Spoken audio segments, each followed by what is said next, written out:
Nosaltres, els valencians, Joan Fuster, Paraula Viva. Fa 50 anys de la publicació d'un dels llibres més preclars de Joan Fuster, Nosaltres, els valencians. I, òbviament, aquesta és la raó per triar el dia i l'activitat concreta. Entre tantes coses que va dir Fuster del seu llibre, aviat en una publicació en tindreu bona notícia, en el pròleg al llibre Els mallorquins de Josep Melià, que és un equivalent a Nosaltres els valencians, o Notícia de Catalunya de Jaume Vicens Vives, deia Fuster: sense cap títol decent que m'avalase, vaig publicar Nosaltres els valencians. Sé millor que ningú quins són els defectes d'aquest llibre i no em vanaglorie d'haver-lo escrit.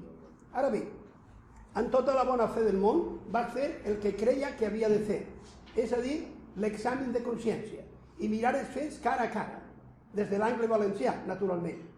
Ningú s'havia atrevit a fer-ho. Si n'hi ha algun mèrit, és de l'atreviment. No estaria mal recordar que en un altre text, més o menys sobre el mateix tema, el mèrit l'atribuís al tema, que era vigent aleshores i alguns pensem que encara ho és.